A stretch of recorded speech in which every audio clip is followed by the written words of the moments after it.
Hi folks, welcome to your latest Planning Outlook. This updated on Tuesday evening the 11th of August. We'll stick with the very warm and humid conditions over the next few days and the ever-present risk of some thunderstorms, although subtle variations in the patterns, meaning most of those becoming concentrated on Wales and central parts of England, whilst the Scottish Highlands and perhaps much of northern England escapes more often dry as we go to the end of this week. As we go further forwards, temperatures will tend to come downwards, and I think with low pressure nearby, there'll be a story of some rain at times in the outlook into next week.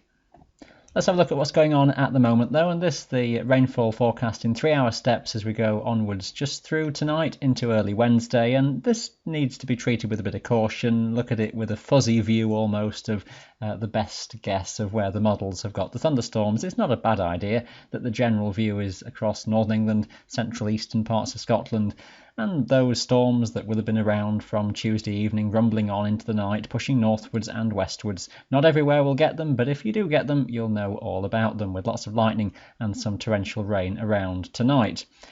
Now those continuing to push northwards, the remnants of them may be around across the Northern Highlands into Wednesday, but those will tend to move away northwards, and then it's a story of storms that will brew up during the course of the day, and the greatest risk is going to be across Wales and across Northern England. Again, could be very hit and miss in terms of where these form, but again will give some torrential downpours. The risk is lower across Scotland. The odd one or two may break out, but the greater risk of storms through later Wednesday is particularly towards Wales and a few around the lakes and the Pennines as well, and those will continue onwards into the early hours of Thursday.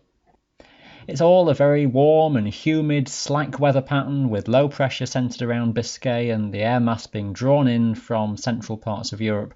All the ingredients in the middle of August for some very muggy and uncomfortable conditions and that risk of thunderstorms. There's the trough responsible for Wednesday morning's storms and some further trough activity across central and southern Britain. This chart really doesn't tell the whole story, but what we can get from it is that slack pressure pattern. So not too much wind. Storms that will form will move around slowly, but the atmosphere is primed and ready for those storms to get going again.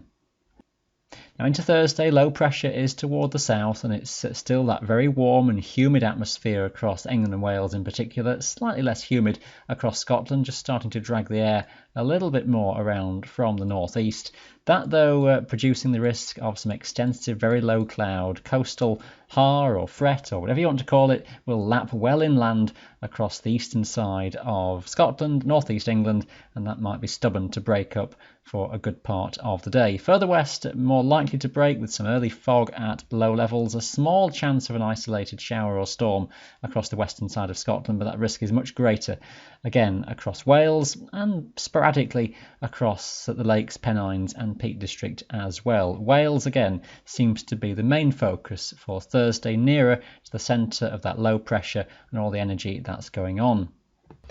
There's not a huge amount changing in that story into Friday. It's all very slack once again, so not too much wind around, although that easterly drift will still be there, strongest across northern England, which once again will produce that risk of some very low cloud across these eastern districts and some areas of fog around elsewhere in the morning. It's still quite a hazy atmosphere, but across the western side of Scotland in particular, we could well see that visibility improve significantly to become very, very good as the day goes on.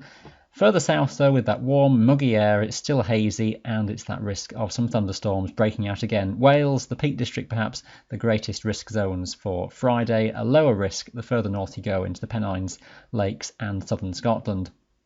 And quite similar into the weekend. Again, much of the Highlands getting away dry with just a small chance of a thundery shower toward the southwest. The risk of some thunderstorms is again present across England and particularly Wales. Temperatures stay warm and humid, maybe not quite as high as they will have been in the middle of this week, but still feeling rather muggy. Not too much wind around. Again, the general drift is of an easterly, so just be aware again of those eastern hills being rather foggy, at least in the morning. By Sunday, it looks as though low pressure toward Biscay will have just drifted a bit further northwards and pushing some frontal rain into Ireland, and ahead of that a trough which may produce the risk once again of some thunderstorms across Wales. and maybe a few bursts of rain tracking a bit further northwards into southern Scotland too, and possibly firing off the odd shower even further north. Uncertainties naturally at this distance, just how this slack zone of low pressure behaves, but just the risk of some rain extending a bit further northwards and that southeasterly wind just strengthening a touch as well. It's still fairly warm, it's still quite humid, as with Saturday, not quite as hot as it has been through the middle of the week. Looking at the progress into next week, and things do just get a bit of a kick from the Atlantic as low pressure out to the west of us starts to move in, so things may just become a bit more mobile and windy with that low making some progress, some rain coming in at times. It's still a slowly evolving weather pattern because high pressure to the east and north is still blocking the progress of that low, so things will only rotate around it quite slowly. The idea then of some rain at times, possibly some thundery elements mixed in, temperatures and humidity generally not as high as what we've seen. It's the more Atlantic orientated air mass that's around, but one that's still fairly unstable, so some heavy rain in the forecast is likely at times into the early and perhaps even middle part of next week as a typically unsettled August area of low pressure comes onto the scene. Tentatively looking at the longer range, and ideas such as this one is where we go, I think, beyond the middle of the month. The idea is still that high pressure lies somewhere to the north or northeast, and the lows over the Atlantic still sort of suppressed away toward the southwest, and it may be that Scotland ends up with some dry conditions staying fairly common, whilst areas of rain and possibly thundery elements at times stay focused further south across the British Isles. That just seems to be an ongoing story then deeper into August. We shall see how that plays out, and I'll keep you up to date here as always. Thanks for watching this video today. Stay up to date with your local forecasts, of course, every day on our website. Thanks for watching. Bye for now.